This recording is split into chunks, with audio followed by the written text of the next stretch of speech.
Hey, it's Amanda. We haven't done a Field Notes episode in a while. Welcome back. So my co-author, Rand Fishkin, published new research, and here's the big news. In the first 4 months of 2026, 68% of Google searches ended without a click. That means less than a third of Google searches still send a click anywhere at all. So, you do a search, 2 times out of 3, Google answers you, shows you, or distracts you so thoroughly that you never leave. The click, the thing our entire industry got built on, is now the exception, not the rule. I've been talking about the zero-click web since 2022, and friends, that 68% number, that's a number where it stops being a trend and starts being just how the world is. Let me give you the trajectory because the trajectory is the story. Back in 2019, SparkToro published research showing 49% of Google searches ended without a click. In 2022, when this shift began permeating social media or, our online water coolers, I started talking about the zero-click web and the importance of zero-click marketing. In 2024, zero-click searches were about 60%. Now, only 2 years later, it's 68%. So we picked up 7.5 percentage points in 2 years. Rand calls that the fastest acceleration of this in a decade, and a decade ago, this number sat around 45%. What changed? 2 letters, AI. AI overviews, those answer boxes at the top of the results, now show up on more than 20% of all searches, and when one appears, it cuts click-through rate by almost 60%. Google answers the question, and the websites that did the actual work to answer it just don't get the visit. Now pay attention to this. Rand looked at an Ahrefs tracker of more than 75,000 websites that opted in to share their data. These aren't sleepy little blogs. These are sites with professional marketers actively fighting for traffic, and even they watch Google's share of their traffic fall about 22% in a single year. So, if your traffic is down and you've been blaming yourself, it's not just you, it's the new status quo. Now, what this is not. So I have a couple of skeptics' notes, because I promised you accuracy. This isn't AI mode eating the web. AI mode was basically a rounding error in this data, about a third of 1% of searches. It is growing fast, but it's not the villain yet. The villain is the boring, decade-long machine of Google keeping people on Google. And here's Rand's own line, which I love. Your SEO matters as much or more than ever. It just won't earn you the traffic the way it used to. We have literally watched companies where traffic is down and revenue is up. So the real takeaway is stop using traffic as your scoreboard. If 2/3 of searches never produce a click, then a click-based scoreboard is measuring a smaller slice of reality every single quarter. Okay, so the obvious next question, and I had it too, is if Google's keeping all these clicks, who's still getting them? Somebody has to be winning, right?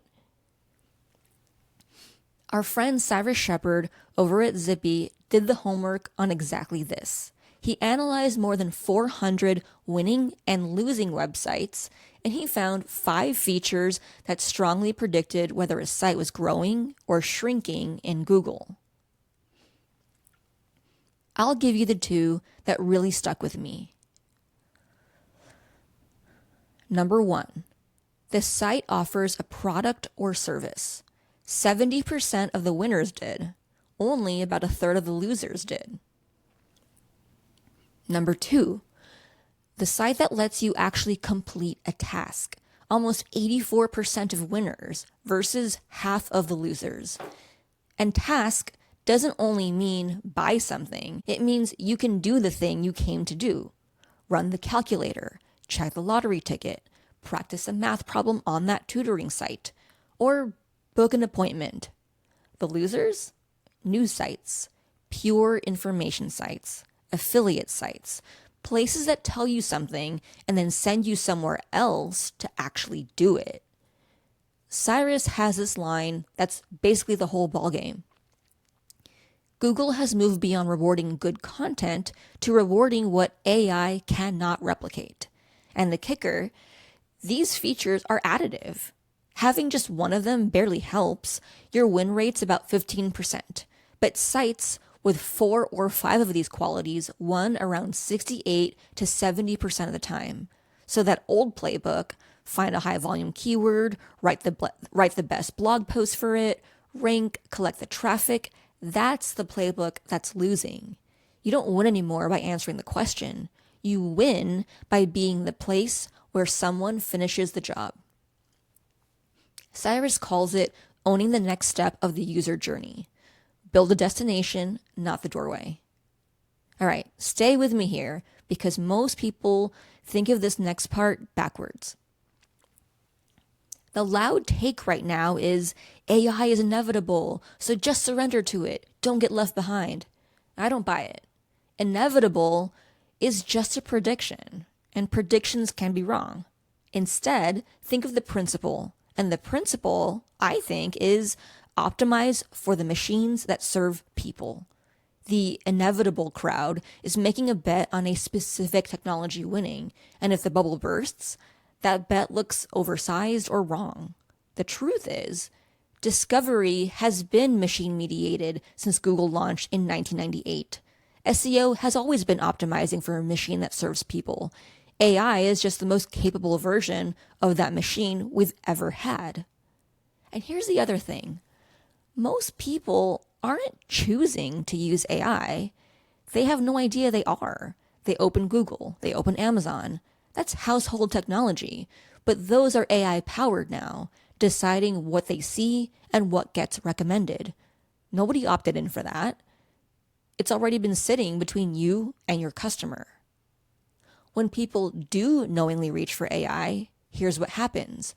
Roughly 3 in 4 US shoppers say they've used AI to research or buy something, but nearly 1 in 3 won't let it actually spend their money. So the machine advises, the human decides. That's what a machine that serves people means. And it's not a vanity trend. Adobe found traffic arriving at retailers from AI grew almost 400% in a single year, and it converts about 42% better than anything else. The human a machine hands you is turning out to be your best visitor. So you've got 2 audiences now, people and the machines that serve them. And you have to be legible to both, bubble or no bubble. Because even if valuations crater tomorrow, Google and Amazon are not ripping the AI out of the products your customers already open every day. Which is exactly why Rand says, don't neglect your website even as traffic falls. You publish the clear, correct page, not for the click, but so the machine gets your facts right and points to you. Your content's new job is to be the source the machine trusts. You're not writing to be clicked anymore. You're writing to be cited. So put the 3 together because separately, these things are just news, but together they are a strategy. Rand says Google is keeping the click. Cyrus says the winners are destinations where you can actually do something. And the third shift, more and more, a machine stands between you and your customer, summarizing and recommending on their behalf. The through line? The click was never really the point. It was just the thing we could measure. So what's durable, what survives every algorithm update and every AI feature Google ships next is this. Show up where your audience already pays attention and build something inimitable enough that people and machines come looking for you. That's zero-click marketing. That's the whole thing. If I were a marketer listening to this, here's what I would actually do this quarter. 1, fire traffic as your North Star metric. Replace it with a correlation dashboard. Watch whether branded search, direct visits, and revenue move when you show up in the places your audience hangs out. 2, do the audience research. Find out where your people actually pay attention. which newsletters, which subreddits, which creators, which podcasts, and then go be there. That's the market where your audience already is part, and it's the part most teams skip. 3, stop shipping commodity content. Stop it. Build the destination. Give people a task they can complete on your site. A tool, a calculator, a database, a transaction. Own the next step. 4, publish the facts only you can publish, clearly, so the machines cite you correctly instead of guessing. Remember from my interview with Kaylee Moore, it's the episode right before this one, we talked about how the thing AI can't replace is your lived experience. Use it. And 5, because I promised you nuance, keep doing SEO for the searches that still convert.